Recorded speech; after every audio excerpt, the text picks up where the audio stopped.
Hey, Dom Takafa here. Ooh, today's review? Animal Crossing. Where do I begin?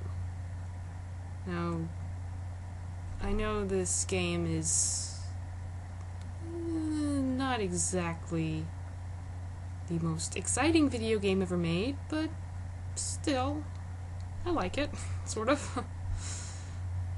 Okay, for a little bit of history, and this is only for the US version. The original Japanese release is very complicated and has a strange history. Anyway, this is strictly for the US version. The original version of Animal Crossing came out in 2002 for the Nintendo GameCube. This was roughly the time that Pokemon Crystal came out, and I didn't have a GameCube, so I never really paid much attention to it. It wasn't until 4 years later, as a freshman in high school, that I got my first GameCube game, Gale of Darkness, which I have talked about extensively. Anyway, a few months later, I received Animal Crossing as a birthday present from a friend. I immediately fell in love with the story in which a young boy or girl goes off to live in a small village populated entirely by animals. There's really no plot beyond that. You just go around running errands for your neighbors, selling unneeded items for cash, and personalizing your town. Rather than one major goal, there are many subquests throughout the game. The most difficult task is to collect every available species of insect and fish. Since some of them are both extremely rare and extremely tough to catch, this requires a great deal of patience and persistence. It's been 4 years and I still have a few more to go. There have been 2 more versions released since then. Animal Crossing Wild World was released in 2005 for the Nintendo DS. Animal Crossing City Folk came out for the Wii a few years later. And I've only recently played Animal Crossing for the DS, and it was pretty much the same as the other game. A few things were updated, a few characters were added, as well as several new songs. Other than that, it's really just a portable version of the original. I don't know much about City Folk. I've never played it. My attitude toward Animal Crossing is conflicted. On one hand, it is a relatively easygoing, character-oriented video game. The problem is, it is really boring. The game has an internal clock which determines the weather, events, and insect and fish population.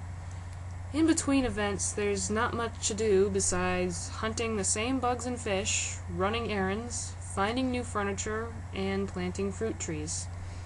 It gets old pretty fast. While the clock can be manually changed quite easily, skipping around in time has side effects. The town becomes overrun with weeds, and your house is infested with cockroaches. Although squishing cockroaches can be a great stress reliever. One of the best aspects of the game are the thousands of Easter eggs waiting to be found. You can play classic NES games, locate various Nintendo products, borrowed or stolen, from neighbors, and random pieces of furniture. Triforce, R-Wing, Master Sword, Mario-themed wallpaper, and tons more. There's always something new to see. Part of what makes Pokemon unforgettable is the stunning background music. I mentioned this in my Colosseum review, but it extends to all Pokemon games. Animal Crossing is the same way. There are hundreds of different themes for the many different situations. Not only does every hour on the clock have a different tune, there's a guitar-strumming dog named KK Slider who will sing for you and then give you a copy of the song to play on your home stereo. There are roughly 70 songs available through him. If you know the exact number, feel free to comment. I really don't know. And if you're a mega anime freak like me, you probably know that a movie was made in Japan based on characters and setting from Wild World. On YouTube you can watch both the original subtitled movie and the English fan dub. Kinda stupid, but has some very nice moments. Overall, I would give Animal Crossing an 8 out of 10. Ridiculously pointless, yet somehow Very, very addictive. If you have any questions, I might be able to answer them. I haven't received any requests, so in my future reviews I will be critiquing some of my childhood favorites, such as Cosmic Osmo, Carnivores, Myst, and SimAnt.